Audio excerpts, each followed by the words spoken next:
চালাই দিয়ে এমন হ্যাঁ ভোটের পক্ষে সরকার আছে। আপনি দেখেন হ্যাঁ জয় হইলে আপনি কি পাচ্ছেন? কোনো ব্যক্তি 10 বছরের বেশি প্রধানমন্ত্রী থাকতে পারবে না, সরকার ইচ্ছা মতো সংবিধান বদলাতে পারবে না। যদি হ্যাঁ যুক্ত হয়, সংবিধান পরিবর্তন করতে হলে অবশ্যই গণভোট লাগবে। এবং আপনি দেন না ওই যে অনেক অপরাধীরা আছে না, রাষ্ট্রপতি মাফ করে দেয় দলীয় বিবেচনায়, হেগিনার খায় না। যদি হ্যাঁ যুক্ত কোনো অপরাধীকে রাষ্ট্রপতি মাফ করতে হইতো না, এটারই খানা শেষ। এবং প্রধান বিচারপতি, প্রধান নির্বাচন কমিশন দুদক, এদের নিয়োগ হবে প্রধানমন্ত্রীর হাতে থাকবে না, এরা স্বতন্ত্রভাবে এদের নিয়োগ হবে। আর দজি সৎ ব্যক্তি হবে। আর দজি হ্যাঁ জয়যুক্ত না হয়, স্বৈরাচার আবার ফিরে আসবে।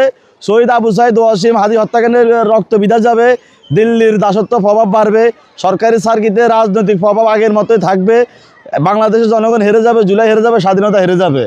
অন্যান্য কুমনি আর কত হয়েছে, আপনি দাড়ি পাল্লা মারেন, ধানের শীষে মারেন, হাত পাকা মারেন, যেমনি ইচ্ছা মারেন।